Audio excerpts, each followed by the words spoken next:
J'ai fait un sujet de conférence là-dessus avec le média Influencia. Pour moi, l'avenir de l'influence, c'est le contenu. Alors bon, il y a plein d'avenirs dans l'influence, mais celui à plus court terme, je dirais le contenu, c'est-à-dire que ce que j'expliquais, qui est que l'influenceur, il est à la fois créateur de contenu et diffuseur. Au tout début de l'influence, on le considérait finalement plus comme diffuseur. Et aujourd'hui, c'est indissociable. Et donc, quand on parle de rémunération auprès d'un influenceur, si on donne à l'influenceur 1000, 5000, 10 000 euros, difficile de savoir qu'est-ce qui va à la diffusion, qu'est-ce qui va à la création. Est-ce que c'est 1000, 4000? Est-ce que c'est l'inverse? Ce que je pense, c'est que au tout début de l'influence marketing, on considérait dans la tête des gens que la majorité allait à la diffusion. Et on est en train là de faire un vrai switch en se disant qu'en fait, la création a beaucoup de valeur. Parce que la création de contenu, si on est stratégique en tant que marque, on va pouvoir faire beaucoup de choses de ce contenu-là.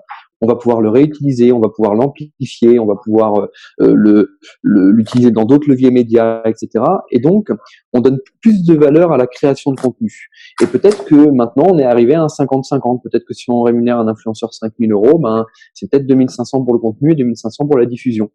Donc moi, je pense que le contenu prend de plus en plus de place dans le rôle de l'influenceur et que ça va pas s'arrêter vu les évolutions des algorithmes où aujourd'hui on a des reach organiques qui sont quand même de plus en plus réduits et donc ça donne encore plus de valeur au contenu de l'influenceur. Complètement. Hein. Moi, je pense, et ça rejoint exactement ce que tu dis. Je pense que le marché de l'influence va s'autoréguler. Je pense, et on a utilisé le mot, on a parlé de jungle de l'influence. Je crois qu'on est arrivé, et c'était l'année dernière, où il y a vraiment au sommet du n'importe quoi quand on entendait parler d'influence. Enfin, c'était tout le monde y allait de sa petite définition, des micro, nano, pico-influenceurs. Il y a à peu près 250 plateformes d'influence qui sont créées en 2 ans. Enfin, tout le monde voulait sa part du gâteau en disant ça va marcher. On a vraiment entendu beaucoup de choses et je pense que tout ça va se clarifier.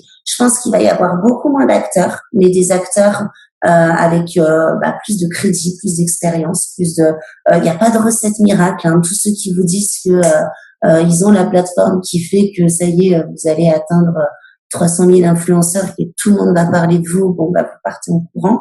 Donc voilà, je pense qu'on va de plus en plus miser sur le quali, sur le contenu. Et sur la créativité, donc le quali au niveau contenu, au niveau campagne de com, au niveau, enfin, je pense que c'est quelque chose qui va vraiment se réguler, s'améliorer, se professionnaliser et qu'on va arriver à une maturité qui fera que seuls les bons et resteront. Mais que ce soit au niveau des éditeurs de solutions, au niveau des influenceurs, ou au niveau des agences. Je pense qu'il y en a plein qui ont vécu en disant un petit peu tout et n'importe quoi et qu'aujourd'hui les seuls les experts vont rester dans ce paysage et que ça deviendra quelque chose avec plus de régulation, de confiance et c'est normal, c'est un marché qu'on a découvert sur le tas et je pense qu'il arrive là dans une phase de maturité.